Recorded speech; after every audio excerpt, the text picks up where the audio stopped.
जताई है।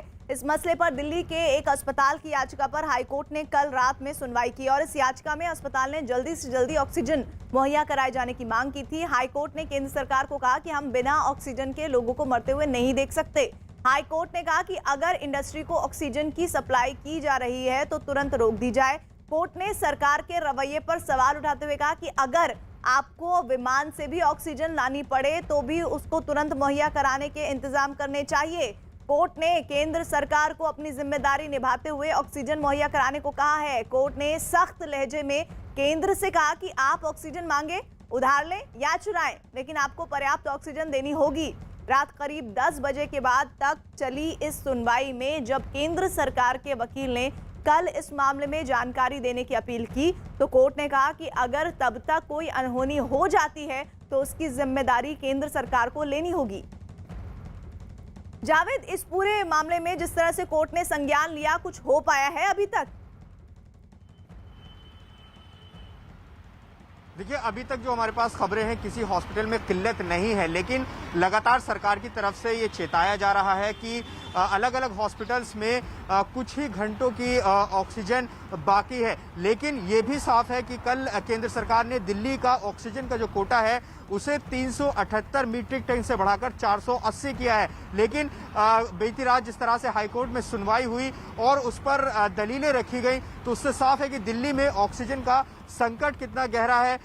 हाईकोर्ट ने सीधे शब्दों में कहा है कि कैसे भी करिए, किसी भी तरह से इंतजाम करिए, दिल्ली में ऑक्सीजन की कमी नहीं होनी चाहिए। तो फिलहाल हम लगातार सरकार के भी संपर्क में है कि एक कलेक्टिव डाटा दिल्ली के अलग अलग अस्पतालों का क्या है, स्टेटस क्या है, अभी स्थिति क्या है, ऑक्सीजन कितना है, कितने घंटे का बचा है, ये जानकारी जुटाने में लगे हैं। अलग अलग हॉस्पिटल से भी हम संपर्क कर रहे हैं, लेकिन अभी कहीं इस तरह की कोई खबर नहीं है कि कहीं पर संकट है। फिलहाल के लिए स्थिति पर्याप्त नजर आ रही है, लेकिन ये संकट, चिंता ये है कि ये हर रोज हो रहा है कि हॉस्पिटल्स अलग अलग तरह से अपील कर रहे हैं। कल भी मैक्स हॉस्पिटल ने दिल्ली के स्वास्थ्य मंत्री सत्येंद्र जैन को चिट्ठी लिखकर एक वाकये का जिक्र किया था कि किस तरह से मैक्स शालीमार बाग में उनके यहाँ ऑक्सीजन की दिक्कत हो गई थी। तो इस तरह की दिक्कत रोज अलग अलग हॉस्पिटल में अलग अलग तरह से है। कल परसों तो हमने वो लिस्ट तक देखी थी जिसमें ये जिक्र किया गया था कि किस हॉस्पिटल में कितने घंटे की ऑक्सीजन बाकी है।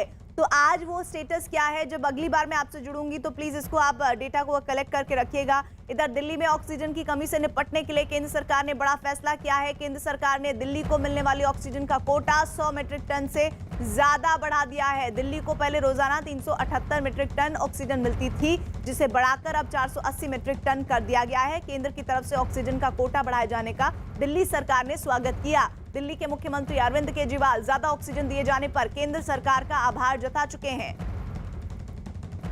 कोरोना महामारी के इस दौर में नोएडा पुलिस की तरफ से सराहनीय पहल की गई है। कोरोना से ठीक हो चुके पुलिस के जवान अब जरूरतमंद लोगों को प्लाज्मा देकर उनकी जान बचाने में लगे हुए हैं। ये वो जवान हैं जो कुछ महीने पहले कोरोना पॉजिटिव हो गए थे और अब यही जवान संकट की इस घड़ी में आगे आकर लोगों की जिंदगी बचा रहे हैं। तो दोहरी जिम्मेदारी है इनके ऊपर। दोहरी जिम्मेदारी इस लिहाज से, तो पहले तो उन्होंने पहली दफे जब कोरोना के नियम लागू हुए थे, लॉकडाउन हुआ था, किस तरह से लगातार वो गश्त कर रहे थे, पैनी निगाह रख रहे थे उन लोगों पर जो घर से बाहर निकल रहे थे। लेकिन नोएडा पुलिस की ये पहल अपने आप में जबरदस्त है, बहुत सराहनीय है, जिसकी जितनी भी तारीफ की जाए कम है। अब वो अपना प्लाज्मा डोनेट कर रहे हैं क्योंकि ये वो जवान हैं जो लगातार लोगों को काबू करने में लगे हुए थे। ऐसे भी कई लोगों के संपर्क में आए जो कि मुमकिन है कि कोविड पेशेंट रहे हों और इनको भी कोरोना हुआ और उसके बाद जब कोरोना से ये ठीक हो गए तो अब ये प्लाज्मा डोनेट कर समाज में अपनी भागीदारी निभा रहे हैं।